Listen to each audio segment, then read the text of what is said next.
Good evening America. Chinese വേരുകളുള്ള TikTok ആപ്പിന് പൂട്ടിടാൻ അമേരിക്കയുടെ ശ്രമങ്ങളാണ് രാജ്യാന്തര തലത്തിൽ ചർച്ചയാകുന്നത്. വരുന്ന ജനുവരി 19 മുൻപ് ടിക്ടോക്ക് ഏതെങ്കിലും അമേരിക്കൻ കമ്പനിക്ക് വിൽക്കുക, പ്രവർത്തനം അവസാനിപ്പിക്കുക, അല്ലെങ്കിൽ അനിവാര്യമായ നിരോധനം ശിരസാ വഹിക്കുക. ഇതാണ് കമ്പനിക്ക് നൽകിയിരിക്കുന്ന നിർദ്ദേശം. ആസന്നമായ അടച്ചുപൂട്ടൽ പ്രതീക്ഷിക്കുന്ന ഫോളോവേഴ്സ് ആകട്ടെ മറ്റ് പ്ലാറ്റ്ഫോമിലേക്ക് കൂടുമാറി അവരുടെ ഫോളോവേഴ്സിനെ അങ്ങോട്ടേക്ക് ക്ഷണിക്കാനും ആരംഭിച്ചിട്ടുണ്ട്.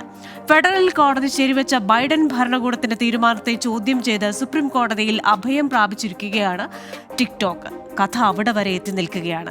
ഇനി അടുത്ത ചോദ്യം, ഊർദ്ധശ്വാസം വലിക്കുന്ന കമ്പനിക്ക് ട്രംപ് രക്ഷകനാകുമോ എന്നാണ്. ട്രംപ് ടിക്ടോക്കിനെ സഹായിക്കുമോ അതോ പൂട്ടിടുമോ? ജനപ്രിയ ആപ്ലിക്കേഷന്റെ ഭാവി എന്താകും? 170 ദശലക്ഷം യൂസേഴ്സ് ഇത് എങ്ങനെ സഹിക്കും? സ്വതന്ത്ര കോണ്ടന്റ് ക്രിയേഷൻ എന്ന അവകാശത്തിന് പൂട്ടിടുന്നത് ശരിയോ? American dialogue powered by Hedge ന്യൂയോർക്കും ഈ വാരം ചിന്തിക്കുന്നത് ഈ വിഷയമാണ്. കുടുക്കിലായ ടിക്ടോക്ക്.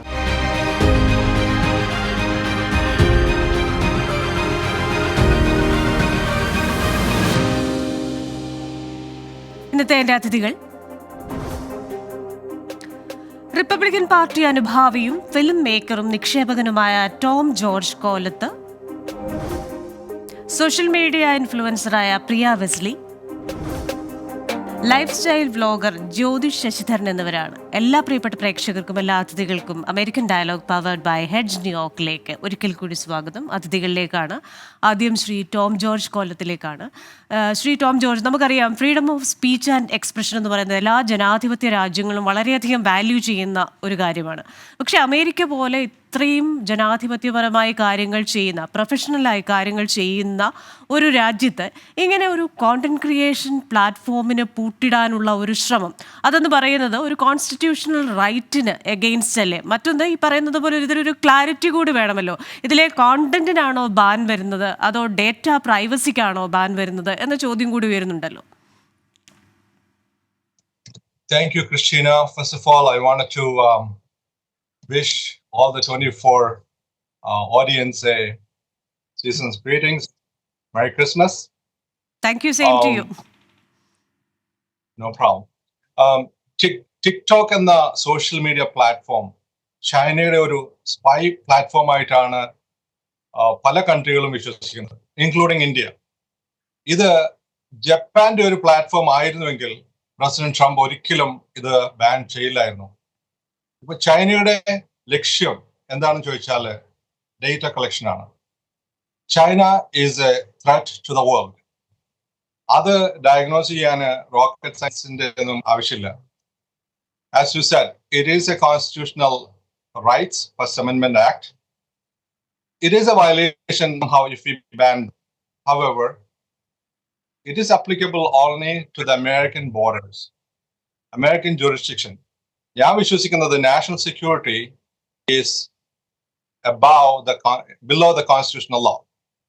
ഈ കമ്മ്യൂണിസ്റ്റ് ചൈനയുടെ ഒരു അജണ്ടാസ് ഇംപ്ലിമെന്റ് ചെയ്യാൻ ഈ രാജ്യത്തിന്റെ ഫസ്റ്റ് അമെന്റ്മെന്റ് ആക്ട് വയലേഷൻ എന്നുള്ളത് അതിനൊരു പ്രസക്തിയില്ല. ചൈന എന്ന് പറയുന്ന ഒരു വേൾഡിന്റെ ഒരു ത്രെറ്റ് ആണ്. ചൈനാസ് പ്രിൻസിപ്പിൾ ഈസ് ലക്ഷ്യം, ഗോൾസ്. അവർ ആ ഗോൾസ് ഇംപ്ലിമെന്റ് ചെയ്യാൻ വേണ്ടിയിട്ട് ഏത് വഴിയിലൂടെ ആണെങ്കിലും they will reach their goals. അതൊരു നാഷണൽ സെക്യൂരിറ്റി ഇഷ്യൂ ആയതുകൊണ്ടാണ് ട്രംപ് അത് സ്റ്റോപ്പ് ചെയ്യാനുള്ള ഒരു ശ്രമിച്ചുകൊണ്ടിരിക്കുന്നത്. ബൈഡൻ ട്രൈ ചെയ്തു. ഇപ്പൊ സുപ്രീം കോടതി അതിനെ ചാലഞ്ച് ചെയ്തിട്ടാണ്. അതിനെ എതിർത്തുകൊണ്ട് ഇപ്പൊ ടിക്ടോക്ക് വന്നിട്ടുണ്ട്.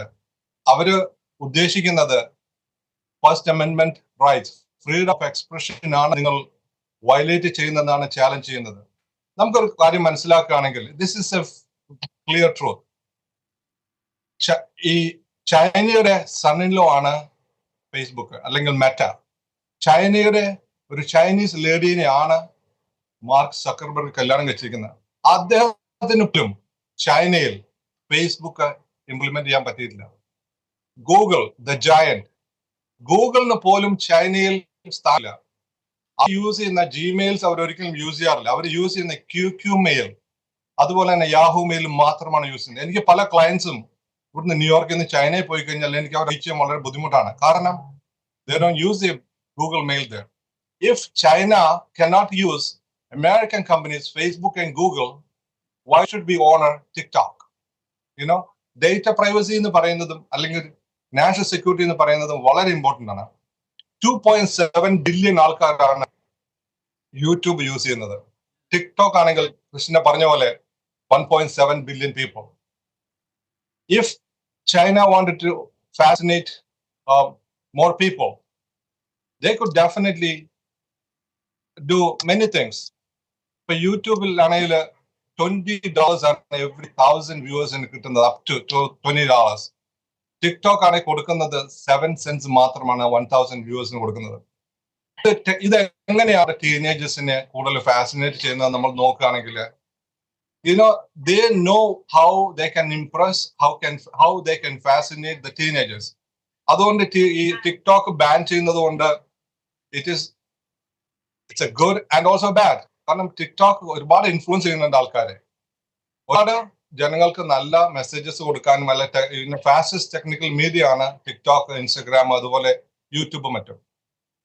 പക്ഷെ അതിനകത്ത് മനസ്സിലാക്കേണ്ടത് country's security is more important than anything else.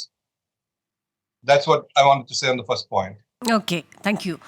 Shrimati Priya Wesley ഒരു സോഷ്യൽ മീഡിയ ഇൻഫ്ലുവൻസർ ആണ്. ഇപ്പോൾ നമ്മുടെ US വൈറ്റ് ഹൗസിന്റെ മുമ്പിൽ ചെന്നാൽ പോലും നമുക്ക് ഈ യുവാക്കളുടെ കൂട്ടം അവിടെ വരികയും പല വീഡിയോസ്, അതിപ്പോൾ ഡാൻസ് ആകാം, അവരുടെ ക്രിയേറ്റിവിറ്റി അനുസരിച്ചുള്ള കോണ്ടന്റുകൾ അതിൻ്റെ മുന്നിൽ നിന്ന് പോലും ചിത്രീകരിച്ച് ടിക്ടോക്കിൽ സ്പോട്ടിൽ അത് അപ്ലോഡ് ചെയ്യുകയും അവരുടെ ഫോളോവേഴ്സിനെ ആകർഷിക്കുകയും ചെയ്യുന്ന കാര്യങ്ങളൊക്കെ നമ്മൾ കണ്ടിട്ടുണ്ട്.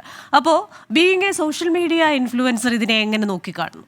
Definitely TikTok platform ban ചെയ്യുന്നത് especially youngsters reaching out to the public, and the youngsters most likely get the current information, anything that's happening in the world, they get it through TikTok.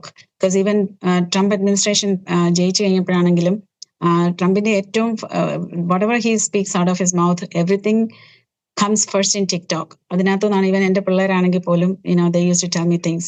So യങ്സ്റ്റേഴ്സിനെയാണ് ഇത് മെയിനായിട്ട് affect ചെയ്യാനായിട്ട് പോകുന്നത്. പിന്നെ like ഇപ്പൊ പറഞ്ഞതുപോലെ അങ്ങനെയുള്ള new ആയിട്ടുള്ള എന്ത് കാര്യങ്ങൾ നടന്നാലും ഏറ്റവും ഫസ്റ്റ്, കാരണം ക്വിക്ക് ആയിട്ട് അതിനകത്ത് അപ്ലോഡ് ചെയ്യാൻ പറ്റും.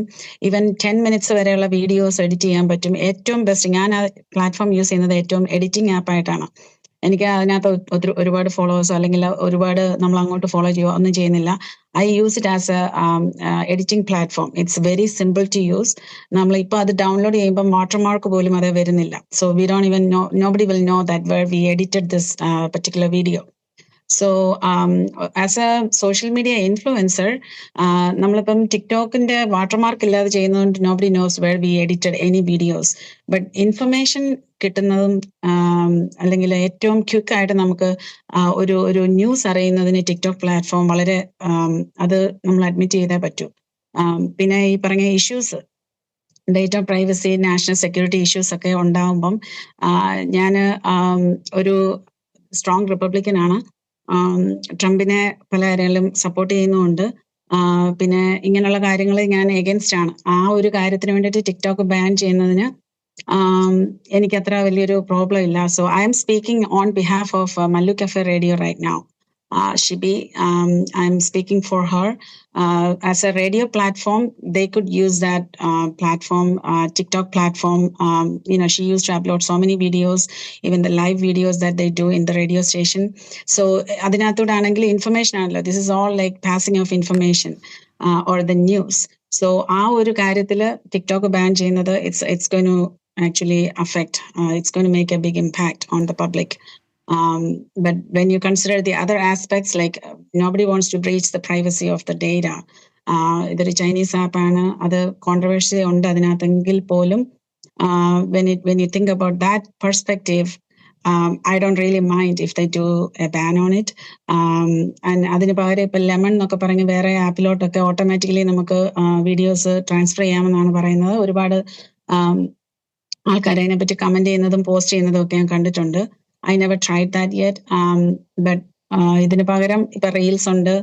So TikTok ഒരു I'm not saying against it, but അങ്ങനെ നമുക്ക് ഒരുപാട് ഇഷ്യൂസ് ഉള്ളപ്പം അത് ബാൻ ചെയ്യുന്നതിനൊരു പ്രോബ്ലം ഉണ്ടെന്ന് എനിക്ക് തോന്നുന്നില്ല. Because we want the security first, safety first always. Okay, എന്തായാലും പറഞ്ഞതുപോലെ തന്നെ വ്യക്തിഗത നിലവാരത്തിലാണെങ്കിലും അതേപോലെ തന്നെ അതൊരു ദേശീയ സുരക്ഷയുടെ കാര്യമാണെങ്കിലും അത് സംരക്ഷിക്കപ്പെടണം. അത് വളരെ സുവ്യക്തമായ കാര്യമാണ്. നമുക്കിനിയും ആ യങ് ജനറേഷൻ്റെ പ്രതിനിധിയിൽ നിന്നുകൂടെ നമുക്ക് എന്താണ് അവർ ചിന്തിക്കുന്നതെന്ന് കൂടെ അറിയേണ്ടതായിട്ടുണ്ട്. ജ്യോതിഷ വളരെ ആക്റ്റീവായിട്ടും വൈബ്രൻ്റ് ആയിട്ടും ഡൈനമിക്കായിട്ടും ഒക്കെ ഈ സോഷ്യൽ മീഡിയ പ്ലാറ്റ്ഫോമിൽ ഒരു കോണ്ടന്റ് ക്രിയേറ്ററായിട്ട് നിൽക്കുന്ന ആളാണ്. അപ്പോൾ ഒരു യങ്സ്റ്ററുടെ ഭാഗത്ത് നിന്ന് ചിന്തിക്കുമ്പോൾ നിങ്ങളുടെ ഒരു കോണ്ടന്റ് ക്രിയേഷനുള്ള ഒരു റൈറ്റ് ഈ ടിക്ടോക്ക് ഉപയോഗിക്കുന്നുണ്ടോ? ചോദ്യത്തിന് മുമ്പ് അത് അറിയണമല്ലോ. തീർച്ചയായും ഞാൻ ടിക്ടോക്ക് ഉപയോഗിക്കുമായിരുന്നു. പക്ഷേ ഇന്ത്യയിൽ ടിക്ടോക്ക് ബാൻ ചെയ്തു, 2020 ബാൻ ചെയ്തതിനു ശേഷം ഞാൻ ടിക്ടോക്കിന് മാറി ഇൻസ്റ്റാഗ്രാമിലോട്ടൊക്കെ മാറി. ഞാൻ ആക്ച്വലി ടോമിനോടും പ്രിയോടും ചേർന്നാണ് ചിന്തിക്കുന്നത്. ക്രിസ്റ്റീനയുടെ ചോദ്യം യങ്സ്റ്റേഴ്സ് എങ്ങനെ ചിന്തിക്കുന്നു എന്നതിൽ ഒരു കാര്യം പറയാനുള്ളത്, ഈ ഒരു പെർട്ടിക്കുലർ കമ്പനി ടിക്ടോക്കിന്റെ പാരന്റ് കമ്പനി ക്രിസ്റ്റീന സൂചിപ്പിച്ചു, ഒരു ബൈഡാൻസ് എന്ന് പറഞ്ഞ ചൈനീസ് കമ്പനിയാണ്. അപ്പൊ നമ്മൾ നോക്കേണ്ടത് ചൈനീസ് ഡേറ്റ ലോ അല്ലെങ്കിൽ നാഷണൽ ഇന്റലിജൻസ് ലോ ചൈനീസ് പ്രകാരം ഏത് ചൈനീസ് കമ്പനിയും അവരുടെ ഡേറ്റ ഗവൺമെന്റിന് ആക്സസിബിൾ ആക്കി കൊടുക്കേണ്ടി വരും ചൈനീസ് ഇന്റലിജൻസ് പ്രകാരം. അപ്പൊ ആ ഒരു ബിഗ് റിസ്ക് ഇവിടെയുണ്ട്. നമ്മൾ നോക്കുകയാണെങ്കിൽ ഈ ഒരു ചൈനീസ് കമ്പനി ആയതുകൊണ്ട് മാത്രമാണ് നമുക്ക് ടിക്ടോക്ക് ബാൻ ചെയ്യേണ്ടത്. ടോം നേരത്തെ സൂചിപ്പിച്ചു, ജാപ്പനീസ് കമ്പനി ആണെങ്കിൽ നമ്മളിത് ചിന്തിക്കില്ല. അപ്പൊ ഇതൊരു യങ്സ്റ്റേഴ്സിന്റെ ഒരു തോട്ട് പ്രോസസ്സിന് മേലെ ഇതൊരു നാഷണൽ സെക്യൂരിറ്റീന്റെ കൺസേൺ ആവുന്നത് കാരണം കണ്ടന്റ് ക്രിയേഷൻ പ്രിയും പറഞ്ഞു, ഇത് എന്റർടൈൻമെന്റ് വാല്യൂസ് മാത്രമല്ല, ഇവിടെ business, small scale, medium scale business, education, ഒരുപാട് കേപ്പബിലിറ്റീസ് ടിക്ടോക്കിന് ഉണ്ട്. അറ്റ് ദി സെയിം ടൈം ആ സെക്യൂരിറ്റി ആൻഡ് നാഷണൽ റിസ്ക് ഉള്ളത് കാരണം ഞാനും അതിനെ ബാൻ ചെയ്യുന്നതിനോട് യോജിക്കുന്നു. At the same time out and right ബാനിന് പകരം അതിന് സെപ്പറേറ്റ് എൻറ്റിറ്റി ആക്കി മാറ്റിയോ, ഈ ചൈനീസ് പാരന്റ് കമ്പനിയിൽ നിന്ന് ഡിറ്റാച്ച് ചെയ്ത് സെപ്പറേറ്റ് എൻറ്റിറ്റി ആയിട്ട് മാറ്റി അതിനെ ഒരു proper data governance and control കൊണ്ടുവരികയാണെങ്കിൽ അതാണ് ഞാൻ പ്രിഫർ ചെയ്യുന്ന ഏറ്റവും first approach. Outright ban അല്ല, പകരം അതിനെ സെപ്പറേറ്റ് എൻറ്റിറ്റി ആക്കി മാറ്റി നമുക്ക് അതിനെ മിറ്റിഗേറ്റ് ചെയ്യാൻ പറ്റും. ഈ ഡേറ്റ കൺസേൺസ്, സെക്യൂരിറ്റി വയലേഷൻസ് ഇതൊക്കെ മിറ്റിഗേറ്റ് ചെയ്യാൻ പറ്റുകയാണെങ്കിൽ അതായിരിക്കും ഞങ്ങൾക്ക് തരാവുന്ന ഏറ്റവും ബെസ്റ്റ് സൊല്യൂഷൻ. അതിൽ തന്നെ ഇപ്പം creativity, first amendment right violation, creativity, അതൊക്കെ നമുക്ക് മെയിൻറ്റെയിൻ ചെയ്തുകൊണ്ട് ഈ ഒരു ഇതിന് പ്രോബ്ലം സൊല്യൂഷൻ കൊണ്ടുവരാൻ പറ്റണം. അതാണ് എൻ്റെ ആഗ്രഹം. ഇത് ക്രിയേറ്റിവിറ്റിനെ എഫക്ട് ചെയ്യുന്നുണ്ട്, content creation, lot of business, പിന്നെ അത് ടിക്ടോക്കിൽ ഈവൻ ഇ കോമേഴ്സ് സെയിൽസ് വരെ നടക്കുന്നുണ്ട്. അപ്പൊ അതൊക്കെ എങ്ങനെ മെയിൻറ്റെയിൻ ചെയ്യാം എന്നുള്ളതിനെ കുറിച്ച് ചിന്തിക്കുകയാണെങ്കിൽ എൻ്റെ റെക്കമെൻഡേഷൻ ഇതിനൊരു പെർട്ടിക്കുലർ എൻറ്റിറ്റി, മേ ബി ഏതെങ്കിലും American investment companies, institutional investors വന്ന് ടിക്ടോക്കിനെ സേവ് ചെയ്യാം. At the same time I think $15 billion revenue TikTok generate ചെയ്യുന്നുണ്ട്. അപ്പോൾ 100,000 എംപ്ലോയ്മെന്റ്സ് ഉണ്ട്. അപ്പൊ അതൊക്കെ റീറ്റെയിൻ ചെയ്യാം. At the same time 170 million യൂസേഴ്സിനെയും നമുക്ക് അവരുടെ ഫോളോവേഴ്സിനെയും റീറ്റെയിൻ ചെയ്യാം. അപ്പൊ ഔട്ട്റൈറ്റ് ബാൻ ഞാൻ ഒരിക്കലും എക്സ്പെക്ട് ചെയ്യുന്നില്ല, അത് ആഗ്രഹിക്കുന്നുമില്ല. പക്ഷെ ഇതിനൊരു ആഡിക്വേറ്റ് സൊല്യൂഷൻ കൊണ്ടുവരണം എന്നാണ് എൻ്റെ ആഗ്രഹം. ശരി, thank you Jyothish. Shri Tom, ഇപ്പോൾ ഈ ജ്യോതിഷ് പറഞ്ഞ ഒരു കാര്യമുണ്ടല്ലോ, അവസാനം പറഞ്ഞ ഒരു ഭാഗം, ചില ആൾക്കാർ ഇതൊരു എൻ്റർടൈൻമെൻറ്റ് വാല്യൂവിലാണ്, അതായത് ചിലർക്ക് അതൊരു ഹോബി ആയിട്ടോ അല്ലെങ്കിൽ ഒരു ടൈം പാസ് ആയിട്ടോ കൂടുതൽ ആൾക്കാരിലേക്കും ഫോളോവേഴ്സിലേക്കും ഒക്കെ എത്താനുള്ള ജസ്റ്റ് ഒരു വരുമാന മാർഗം എന്നതിലുപരി അവർക്കൊരു എന്താ പറയുന്നത്, അവർക്ക് തന്നെ ഒരു കുറച്ച് സംതൃപ്തി നൽകുന്ന ഒരു കാര്യം. പക്ഷേ ഏറെ പേർക്കും ഈ പറയുന്ന 170 ദശലക്ഷം യൂസേഴ്സ് ഉണ്ടല്ലോ, അപ്പോൾ ഇവരിൽ ഏറെ പേരും ഇതിൽ നിന്ന് ഒരു റവന്യൂ ജനറേഷൻ നോക്കിക്കാണുന്നവരാണ്. അപ്പോൾ ഇവരുടെ ഒരു ഭാവി എന്താവും? ആ റവന്യൂ ജനറേഷന് തടയിടുന്നതോടുകൂടെ അവരുടെ ഒരു ഭാവി എന്താവും? That's very true. കാരണം ഈ ഒരു ടിക്ടോക്ക് എന്നൊരു പ്ലാറ്റ്ഫോം വളരെ അധികം ആൾക്കാർക്കൊരു ലൈവ്ലിഹുഡ് ആണ്. അതിനേക്കാൾ ഉപരിയായിട്ട് ഞാൻ കാണുന്നത് ഇപ്പൊ നമ്മുടെ ഇപ്പം Facebook accounts out of we cannot use it എന്ന് പറയുമ്പോൾ we have a lot of എഫേർട്സും അതുപോലെ തന്നെ നമ്മുടെ കോൺട്രിബ്യൂഷൻ ആണ്. നമ്മുടെ ഫോട്ടോസ് ആണെങ്കിലും നമ്മൾ എഡിറ്റ് ചെയ്തിട്ടുള്ളതാണെങ്കിലും whatever it is, our intellectual properties are there. അത് നാളെ മുതൽ യൂസ് ചെയ്യാൻ പറ്റില്ല എന്ന് പറയുമ്പോൾ ഇറ്റ് ഈസ് റിയലി പെയിൻഫുൾ ആണ്. അപ്പൊ എൻ്റെ ഒരു പ്രാർത്ഥന എന്ന് പറയുന്നത് ടിക്ടോക്കിന് ഇത്രമാത്രം ഓണർഷിപ്പ് ഉള്ളത് സ്ഥിതിക്ക് they should sell that to somebody other than China. ഇവിടെ തെറ്റ് ആര് ചെയ്താലും തെറ്റാണെങ്കിലും ഇവിടുത്തെ issue is China is unpredictable.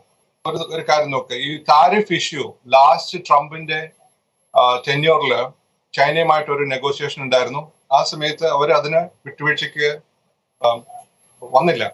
എന്നിട്ട് കാണിച്ചു തരാം US എന്ന് പറഞ്ഞു. അത് കഴിഞ്ഞിട്ട് ഒരു 6 monthsനകത്താണ് ഓൾ ഓവർ ദ വേൾഡ് നമ്മളെല്ലാവരും അനുഭവിച്ചായ വുഹാൻ വൈറസ് അല്ലെങ്കിൽ കോവിഡ് വന്നത്. അതിനകത്ത് നമ്മൾ അനുഭവിക്കുകയാണ് ചെയ്തിരുന്നത്. We were all victims. അതിന്റെ അഡ്വാൻറ്റേജ് എടുത്ത് ആരാണെന്ന് ചോദിച്ചാൽ ചൈനയാണ്. ചൈന ലോകം മുഴുവനും മാസ്ക് വിറ്റു, ലോകം മുഴുവൻ വെന്റിലേറ്റർ വിറ്റു. All the equipments, they sold it. They have collected enough business on it. അപ്പൊ അതുപോലെ ഒരു നാഷണൽ അല്ലെങ്കിൽ വേൾഡ് വൈഡ് ഡിസാസ്റ്റർ ഉണ്ടാവാതിരിക്കാൻ വേണ്ടിയിട്ടാണ് ഈ ട്രംപ് ഇങ്ങനെ ഒരു തീരുമാനത്തിൽ എത്തുന്നത്. I believe he is going to be successful in it, and he is going to, if he says something, he will always maintain his words. അതിനേക്കാൾ ഉപരിയായിട്ട് നമ്മുടെ ടീനേജേഴ്സ് എന്തുമാത്രമാണ് ഈ ടിക്ടോക്ക് അല്ലെങ്കിൽ ഇൻസ്റ്റഗ്രാം അല്ലെങ്കിൽ സ്നാപ്ചാറ്റും ഒക്കെ യൂസ് ചെയ്യുന്നത്. ഇന്നിപ്പോ മറ്റൊരു ട്രെൻഡാണ് കൊറിയൻ ഗെയിംസ്. ഈ കൊറിയയുടെ ഗെയിംസും അതുപോലെ തന്നെ അവരുടെ പ്ലാറ്റ്ഫോംസിന്റെ അഡിക്റ്റഡ് ആണ് ഇന്നത്തെ 10 വയസ്സുള്ള കുട്ടികളും 14 വയസ്സുള്ള 16 വയസ്സുള്ള കുട്ടികളും. They can speak. Even in India പോലും, I was talking to a little kid. He's only like 11 years old. He can speak Korean language, and he likes to eat hot dogs. And they always wear Korean dresses. അത് വളരെയധികം സ്വാധീനിക്കുന്ന ഒരു സംഭവം ആണെങ്കിൽ പോലും it has a lot of dangerous ആയിട്ടുള്ള ഒരുപാട് ഗെയിംസും അല്ലെങ്കിൽ ചില കുട്ടികളെ from my own son, he's very friendly. All of a sudden he just shows some attitude. No, I can do that. Why? Because അവരുടെ തലയിലേക്ക് അത് ഇൻസ്റ്റിൽഡ് ആയിട്ട് വരികയാണ് കുറെ നേരം കളിച്ചു കഴിയുമ്പം. ഷൂട്ടിങ്, പിന്നെ ബ്ലാക്ക് ഓപ്സ്, അങ്ങനെ പല ഗെയിംസ് ഉണ്ട്.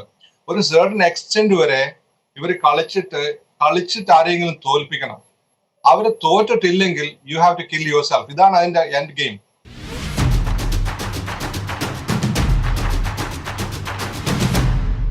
കൊറിയൻ ഗെയിം അല്ലെങ്കിൽ ഇന്ന രാജ്യത്തെ ഗെയിം അല്ലെ ചൈനീസ് ഗെയിം എന്ന് മാത്രം നമുക്ക് മാറ്റി നിർത്താൻ പറ്റില്ലല്ലോ. ഇപ്പോൾ അമേരിക്കയിൽ തന്നെ ഉടലെടുക്കുന്ന എത്രയോ ഗെയിംസ് ഇതുപോലെ തന്നെ ഡിസാസ്റ്റർസ് ആയിട്ടുള്ളതുണ്ട്. അപ്പോൾ അതിനെ നമുക്ക് കാറ്റഗറൈസ് ചെയ്യാമോ എന്നറിയില്ല. എൻ്റെ വേറൊരു സംശയം, ഇപ്പോൾ ഈ ടിക്ടോക്ക് അല്ലെ ബൈറ്റ് ഡാൻസിൻ്റെ CEO ആയ ഷൗ സീ ചു എന്ന് പറയുന്ന വ്യക്തി, ഞാനൊരു അമേരിക്കൻ സിറ്റിസൺ ആണെന്ന് വെക്കുക. അപ്പോൾ ഞങ്ങൾ തമ്മിൽ നല്ല സൗഹൃദമുണ്ട്. അപ്പം ഞങ്ങൾ തമ്മിൽ ഒരു ടേംസിൽ എത്തിയതിന് ശേഷം ടിക്ടോക്കിനെ ഞാനങ്ങ് വാങ്ങിക്കുക. പക്ഷേ എന്നാലും ഈ പറയുന്ന ചൈനീസ് സൗഹൃദത്തിൽ നിന്ന് എനിക്കത് ദുരുപയോഗം ചെയ്യാനാവുന്നില്ല. അപ്പം അത്തരത്തിലൊക്കെയുള്ള ലൂപ്പ് ഹോൾസും ഇതിലില്ലേ? ഒരു അമേരിക്കൻ പേഴ്സൺ അത് ഹാൻഡ് ഓവർ ചെയ്യുന്നു എന്ന് പറയുമ്പോൾ തന്നെ അത് ചിലപ്പോൾ അവർക്ക് മറ്റൊരു ഗെയിം പോയിന്റ് ആകാനും സാധ്യതയില്ലേ?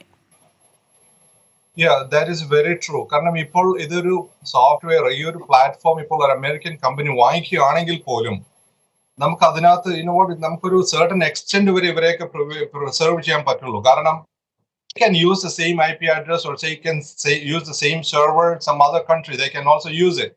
ഇതിന് നമുക്ക് ആവശ്യമുള്ള ഒരു കാര്യം എന്ന് പറയുന്നത്, we have to have a close monitor system, maybe cyber security issues, data privacy, അങ്ങനെയുള്ള കാര്യങ്ങളിൽ വളരെയധികം മോണിറ്റേർഡ് ആയിട്ടുള്ള ഒരു സെപ്പറേറ്റ് വിങ് തന്നെ ഉണ്ടായിരിക്കണം ഓരോ സോഷ്യൽ മീഡിയയിലും. They have it at this point, but what I believe that our kids are really focusing more into TikToks and all these kind of social media platform. അതിനകത്തുനിന്ന് നന്മ ഉൾക്കൊണ്ടിട്ട് അതിനകത്തുനിന്നുള്ള negatives നമ്മുടെ ഒരു പുതിയൊരു തലമുറ നല്ലൊരു സിറ്റിസൻസ് ആയിട്ട് കൊണ്ടുവരണമെങ്കിൽ ഇത്തരത്തിലുള്ള ഒരു banning in a way is always good. They will focus on their studies, even though that influences a lot of great things, but the damages are more. Just like a piano buttons pole, black buttons is good and white buttons are also good, but the one you have to sync both of them. Another nice music varunadu pole, the sin and the good truth, that's what you have to balance. The kids have to learn it. The parents, I would say, that have to monitor their kids' phones and what they are doing and all those things. That's what I would take it as a positive thing. I believe ഇത്രയും billion ആൾക്കാരെ disappoint ചെയ്യില്ല എന്ന് വിചാരിക്കുന്നു. They will come up with an alternate option, and I believe that January 19th if they will, before that they will sell it to somebody else. Maybe even Elon Musk തന്നെ അത് വാങ്ങിക്കുകയാണെങ്കിൽ പോലും ഏറ്റവും നന്നായിരിക്കും. ഈ പറയുന്നത് പോലെ ഒരു വിഭാഗം പറയുന്നു, അമേരിക്കയിലേക്ക് പറയുന്ന കമ്മ്യൂണിസത്തിന്റെ ആ ഒരു വ്യാപ്തി അതെന്ന് പറയുന്നത് ഒരു ആശയമാണ്. അപ്പൊ അത് വ്യാപിപ്പിക്കുന്നതിൽ എന്താണ് തെറ്റെന്ന് ചോദ്യം. ഇപ്പുറത്ത് നമ്മൾ കേരളത്തിലേക്ക് വന്നു കഴിഞ്ഞാൽ VP ജയരാജൻ ഒരു കുറച്ച് നാളുകൾക്ക് മുമ്പ് പറഞ്ഞത് ടോമും കേട്ടിട്ടുണ്ടാവും, അമേരിക്കൻ യൂണിവേഴ്സിറ്റികളിലൊക്കെ കമ്മ്യൂണിസത്തെ തകർക്കാനുള്ള ശ്രമങ്ങൾ നടക്കുന്നു. എന്തായാലും അത് പോട്ടെ, നമ്മുടെ സബ്ജക്റ്റ് അല്ല. 170 ദശലക്ഷം യൂസേഴ്സിൻ്റെ വിവരങ്ങളെല്ലാം തന്നെ ഈ അധികൃതരുടെ കയ്യിലുണ്ടാവാം. അപ്പോൾ ഇതിന് ശേഷം ഇനി അതിനൊരു ബാൻ കൊണ്ടുവരിക. 2, ഡൊണാൾഡ് ട്രംപ് ഇതിന് വലിയ വിമർശനം ഉയർത്തിയ വ്യക്തിയാണ്. പക്ഷേ ഇത്തവണത്തെ ക്യാമ്പയിനിൽ അദ്ദേഹത്തിന് ചെറിയ മനംമാറ്റം ഉണ്ടായതായിട്ടാണ് നമ്മുടെ ചില കാര്യങ്ങൾ സൂചിപ്പിക്കുന്നത്. ഒപ്പം തന്നെ ഈ പറയുന്ന ടിക്ടോക്കിന്റെ CEO അദ്ദേഹത്തെ കാണുകയും ചെയ്തു.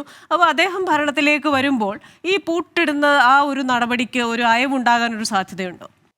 ഓക്കെ, ട്രംപ് ഇതിനെപ്പറ്റി റെസ്പോണ്ട് ചെയ്തപ്പം ട്രംപ് പറയുന്നുണ്ട്, ഇവൻ ഞാൻ പോലും എൻ്റെ ക്യാമ്പയിനിങ്ങിന് ടിക്ടോക്ക് ഒരുപാട് യൂസ് ചെയ്തിട്ടുണ്ട്. പക്ഷേ ട്രംപ് അതിനകത്തൊരു പ്രോപ്പർ ആൻസർ നമുക്ക് തന്നിട്ടില്ല. അതിനെപ്പറ്റി ചോദിച്ചപ്പം ബാൻ ചെയ്യുമോ അല്ലെങ്കിൽ അതുകൊണ്ടുള്ള പ്രശ്നങ്ങൾ എന്താണെന്ന് ചോദിക്കുമ്പോൾ ട്രംപ് ഇപ്പോൾ വരെ അതിനൊരു ക്ലിയർ കട്ട് ആൻസർ പറഞ്ഞിട്ടില്ല. നമുക്കറിയത്തില്ല ഇനി ട്രംപിനും ഈ പറഞ്ഞ ഇലോൺ മസ്കിനും ഒക്കെ കൂടെ എന്തെങ്കിലും പ്ലാൻ മനസ്സിലുണ്ടാവുമോ. ഇപ്പം എല്ലാവരുടെയും പ്രതികരണം അവർ എക്സ്പെക്ട് ചെയ്യുവാണോ, എന്തൊക്കെ നമ്മൾ ഇപ്പം വേൾഡിൻ്റെ റിയാക്ഷൻസ് അവർ മോണിറ്റർ ചെയ്യുവാണോ എന്നൊന്നും നമുക്കറിയത്തില്ല. They are so brilliant people. So അവർ തന്നെ അത് വാങ്ങിക്കുവോ. ഈ പറഞ്ഞ പോലെ വൺസ് സോഷ്യൽ മീഡിയ എന്ന് പറയുന്നത് വളരെ പവർഫുൾ ആണ്. Anything that goes out there it's going to stay there. അത് നമ്മൾ ഏതിലേക്ക് നമ്മൾ ഡിലീറ്റ് ചെയ്യുവോ ഇറേസ് ചെയ്യുവോ എങ്ങനെയൊക്കെ കളയാൻ നോക്കിയാലും that's going to stay there. നമുക്ക് ടിക്ടോക്കിനോടുള്ള ഒരു വിരോധം അല്ലെങ്കിൽ ട്രംപിനും ഇത്രയും ഒരു എഗൻസ്റ്റ് വരാൻ കാര്യം ഇത് ചൈനീസ് ഓൺ ചെയ്യുന്നുള്ളതുകൊണ്ട് മാത്രമാണല്ലോ. അല്ലാതെ ഇപ്പം ഇത് US തന്നെ ആയിരുന്നു എങ്കിൽ അല്ലെങ്കിൽ ഇതിന്റെ ഓണർഷിപ്പ് നമുക്ക് കംപ്ലീറ്റ്ലി കിട്ടിയിരുന്നെങ്കിൽ ഇനിയും കിട്ടിയാലും ഈ സോഷ്യൽ മീഡിയ ആയതുകൊണ്ട് ചൈനീസിന് അതിന്റെ ഓൾറെഡി നമ്മുടെ എല്ലാ ഇൻഫർമേഷൻ അവരുടെ കയ്യിൽ ഇല്ലെന്ന് തോന്നുന്നുണ്ടോ? സോ ഇതെല്ലാം ഒരു പരിധി വരെയേ ഉള്ളൂ കൺട്രോൾ ചെയ്യാൻ പറ്റുള്ളൂ. ഇതിപ്പം നമ്മൾ വാങ്ങിച്ചെന്ന് പറഞ്ഞാലും മുന്നോട്ടുള്ള കാര്യങ്ങൾക്കേ നമുക്ക് കൺട്രോൾ ഉള്ളൂ. ഓൾറെഡി വാട്ട് എവർ ഹാപ്പൻഡ് അവരുടെ ഉള്ളതെല്ലാം നമ്മുടെ പേഴ്സണൽ ഇൻഫർമേഷൻ ഒഴിച്ച് ബാക്കി മുഴുവൻ നമ്മുടെ എല്ലാം ഡേറ്റ അവരുടെ ഉണ്ടെന്നാണ് പറയുന്നത്. നമുക്കറിയത്തില്ല പേഴ്സണൽ പോലും അവരുണ്ടോ. Because if you search something നമ്മുടെ ടിക്ടോക്കിൽ നമ്മൾ സ്ക്രോൾ ചെയ്യുമ്പോൾ അത് അവിടെ വരും. നമ്മുടെ ഫോണിൽ നമ്മൾ എന്ത് സെർച്ച് ചെയ്താലും ഏത് സോഷ്യൽ മീഡിയ ആപ്പ് നമ്മൾ യൂസ് ചെയ്യുന്നുണ്ടോ അവിടെ എല്ലാം ആ സാധനത്തിന്റെ അഡ്വർടൈസ്മെന്റ് വരുന്നത്. Until you buy it or until you say no to it. So social media അത്രയും പവർഫുൾ ആണ്. നമ്മൾ യൂസ് ചെയ്യുന്ന ഫോൺ കമ്പനീസും ഇതെല്ലാം ലിങ്ക്ഡ് ആണ്. സോ ഇപ്പൊ എന്നോട് ചോദിച്ച ക്വസ്റ്റ്യൻ പറയുവാണെങ്കിൽ ഇത് ബാൻ ചെയ്യുന്നത് കൊണ്ട് കുറെ ഫിനാൻഷ്യൽ ലോസ് ഓൾറെഡി എന്തെങ്കിലും ബിസിനസ് ചെയ്തുകൊണ്ടിരിക്കുന്നവർക്കുണ്ടാവും. അല്ലാതെ ഇതിനകത്തുനിന്ന് ലീക്ക് ചെയ്യുന്ന കാര്യം ഒക്കെ പറയുന്നത് ടിക്ടോക്കിന് മാത്രം പോയതുകൊണ്ടൊന്നും ഇതൊന്നും സ്റ്റോപ്പ് ആവാൻ പോകുന്നില്ല. പിന്നെ അങ്ങനെ എന്തെങ്കിലും കാര്യങ്ങൾ ഉണ്ടായി കഴിഞ്ഞാൽ ചിലപ്പം ചിലർ ഒരുപാട് അഡിക്റ്റഡ് ആയിട്ടുള്ളവർ, പിള്ളേർ, യങ്സ്റ്റേഴ്സ് ആയിട്ടുള്ളവർ, ഇവൻ സൂയിസൈഡൽ ടെൻഡൻസീസ് വരെ ഉണ്ടാകാനുള്ള സാധ്യതയുണ്ട്. ബിക്കോസ് അവർക്ക് നല്ല ഇൻകം ഒക്കെ കിട്ടിക്കൊണ്ടിരിക്കുന്നത് സഡൻലി സ്റ്റോപ്പ് ആകുമ്പോഴത്തേനും they are going to go into depression. അവരുടെ മെന്റൽ സ്റ്റാറ്റസിനെ അത് നെഗറ്റീവായിട്ട് തീർച്ചയായിട്ടും ഇമ്പാക്ട് ചെയ്യും. അവരെ മാക്സിമം എഡ്യൂക്കേറ്റ് ചെയ്യുക. ഫാമിലി ആയിട്ടായാലും സ്കൂളിലായാലും അവരുടെ കോളേജസിലായാലും. ഇതിപ്പോ ഓൾറെഡി ഇവർ അനൗൺസ് ചെയ്തൊരു കാര്യമായതുകൊണ്ട് റിഗാർഡ്ലെസ് ഇതല്ലല്ലോ നമ്മുടെ life. Social media is really needed, much needed. But അത് നമ്മുടെ ലൈഫ് എടുത്തു കളഞ്ഞിട്ടുള്ള ഒരു കാര്യമല്ല. So we have to find the alternative ways. ചോദ്യം നിൽക്കുന്നത് നമ്മൾ ഈ അമേരിക്കൻ സൂപ്പർ മാർക്കറ്റ് ചെയിൻസിലൊക്കെ പോയി കഴിഞ്ഞാൽ ഈ ചൈനീസ് മെയ്ഡ് ഫോൺസും മറ്റ് ഗെയിം ആക്സസറീസും ഒക്കെ നമുക്ക് കിട്ടും. അപ്പോൾ ഇതിലൊക്കെ കൂടെയും അവർക്ക് ഈ ഡേറ്റാ ബ്രീച്ച് എന്ന് പറയുന്നത് വളരെ ഈസി ആയിട്ട് സാധ്യമാണ്. നമുക്ക് സമയമില്ലാത്തതുകൊണ്ട് ജ്യോതിഷിലേക്ക് കൂടെ പോകണം. ജ്യോതിഷ്, നമ്മുടെ US-ലെ ഇന്ത്യൻ കമ്മ്യൂണിറ്റി എന്ന് പറയുന്നത് എക്സ്റ്റെൻസീവായിട്ട് ടിക്ടോക്ക് ഉപയോഗിക്കുന്നവരാണ്. അപ്പോൾ ഈ ഒരു ബാൻ എന്ന് പറയുന്നത് നമ്മുടെ ഇന്ത്യൻ കമ്മ്യൂണിറ്റി ഇൻ പെർട്ടിക്കുലർ അവരിൽ ഉണ്ടാക്കുന്ന ഒരു ഇമ്പാക്റ്റ് എന്തായിരിക്കും? തീർച്ചയായും എൻ്റെ ഉദാഹരണം തന്നെ എടുക്കാം. ഞാൻ ടിക്ടോക്കിൽ അത്യാവശ്യം ആക്റ്റീവ് ആയിരുന്നു. പക്ഷെ ഇന്ത്യയിൽ ബാൻ വന്നതിന് ശേഷം ഞാൻ ഇൻസ്റ്റാഗ്രാം റീല് ഓപ്റ്റ് ചെയ്തു. അപ്പം എൻ്റെ ഒരു അഭിപ്രായത്തിൽ പറയുകയാണെങ്കിൽ ഒരു എന്റർടൈൻമെന്റ് വാല്യൂ ആ ഒരു ആസ്പെക്ട് നോക്കുമ്പം most of the Indian Americans might have already moved from TikTok to Instagram Reels, or ഒരു പിന്നെ യങ്ങർ ജനറേഷൻ എടുക്കുകയാണെങ്കിലും മേ ബി ഒരു മില്ലിനിയൽസ് ഓർ ജെൻസി ജനറേഷൻ എടുക്കുകയാണെങ്കിൽ അവർ യൂട്യൂബ് ഷോർട്സിലൊക്കെ അല്ലെങ്കിൽ ഇവൻ സ്നാപ്ചാറ്റ് അവരുടെ റീൽസ് പ്രോഗ്രാം ഉണ്ട്. അപ്പൊ അതിലോട്ടേക്ക് ഓൾറെഡി മാറിക്കഴിഞ്ഞു. എന്നാൽ ഈ small scale business, medium size business ഉള്ള ഇന്ത്യൻ അമേരിക്കൻ സ്റ്റിൽ എത്ര ഉണ്ടാവും നമുക്ക് പറയാൻ പറ്റില്ല. ബട്ട് സ്റ്റിൽ അവരെ ഇത് ഇമ്പാക്ട് ചെയ്യും തീർച്ചയായും. അപ്പം നേരത്തെ നമ്മൾ കവർ ചെയ്തു ഡേറ്റ പ്രൈവസി, നാഷണൽ സെക്യൂരിറ്റി. വേറൊരു റീസണും കൂടി ഉണ്ടായിരുന്നു ഈ ലോ മേക്കേഴ്സിന് ടിക്ടോക്ക് ബാൻ ചെയ്യാനുള്ള. വൺ ഓഫ് ദി റീസൺസ് ഈ ലാക്ക് ഓഫ് ട്രാൻസ്പെറൻസി. എത്രമാത്രം ഡേറ്റ കളക്ട് ചെയ്യുന്നു, ഇത് എവിടെയാണ് സ്റ്റോർ ചെയ്യുന്നത്, ഇവരുടെ ഒരു അൽഗോരിതം, ഇതിലൊക്കെ ഒരു ക്വസ്റ്റ്യൻ ഉണ്ടായിരുന്നു. One of the point why lawmakers ഇതിനെ ബാൻ ചെയ്ത് സജസ്റ്റ് ചെയ്തത്. പക്ഷേ ഇപ്പം ടിക്ടോക്ക് റീസെന്റ് സെനറ്റ് ഹിയറിംഗിലൊക്കെ അവർ പറഞ്ഞു അവരുടെ ഡേറ്റ സ്റ്റോർ US-ലും സിംഗപ്പൂരിലുമാണ്. ഇത് ചൈനീസ് ജൂറിസ്ഡിക്ഷനിലല്ല. But still parent company China ആയത് കാരണം അവർ ആ ചൈന ഡേറ്റ ലോ പ്രകാരം അവർക്ക് അത് ആക്സസിബിൾ ആവാം. അപ്പം ഞാൻ സ്റ്റിൽ വിശ്വസിക്കുന്നത് ഇതൊരു അമേരിക്കൻ കമ്പനീസ്, ഇപ്പം ടോം പറഞ്ഞ പോലെ എലോൺ മസ്ക് ആവട്ടെ, ഓറിനോ ട്രംപിന്റെ സോഫ്റ്റ് നേച്ചർ മനസ്സിലാക്കുമ്പോൾ ഇങ്ങനെ ഒരു പുതിയ എൻറ്റിറ്റീസ് വല്ലവരും വരും. അങ്ങനെയാണെങ്കിൽ നമുക്ക് സ്റ്റിൽ ഈ ഒരു സെക്യൂരിറ്റിയും പ്രൈവസിയും മെയിൻറ്റെയിൻ ചെയ്തുകൊണ്ട് ഒരു സീംലെസ് കണ്ടിന്യൂറ്റി ഓഫ് ടിക്ടോക്ക് പറ്റുമെന്നാണ് വിശ്വസിക്കുന്നത്. എന്റെ അഭിപ്രായത്തിൽ ഇന്ത്യൻ അമേരിക്കൻ പോപ്പുലേഷന് ഒരുപാട് ഇമ്പാക്ട് ചെയ്യില്ല. കാരണം ഇന്ത്യ ഓൾറെഡി ടിക്ടോക്ക് മൂവ് ചെയ്ത് കഴിഞ്ഞു. അപ്പൊ ഇന്ത്യൻ ഇൻഫ്ലുവൻസസ് ഇതിൽ കുറവായിരിക്കും. പക്ഷെ സ്റ്റിൽ വാണ്ട് ടു കണ്ടിന്യൂ ഈ TikTok service. 170 million Americans, it's not a small number, right? അപ്പൊ അവർക്ക് വേണ്ടിയിട്ട് അവരുടെ ബിസിനസ്, അവരുടെ ക്രിയേറ്റിവിറ്റി, അവരുടെ എഡ്യൂക്കേഷൻ സപ്പോർട്ട്സ്, അതിനൊക്കെ വേണ്ടിയിട്ട് ടിക്ടോക്ക് ഒരു പുതിയ എൻറ്റിറ്റിയിലൂടെ കണ്ടിന്യൂ ചെയ്യണമെന്നാണ് എൻ്റെ ആഗ്രഹം.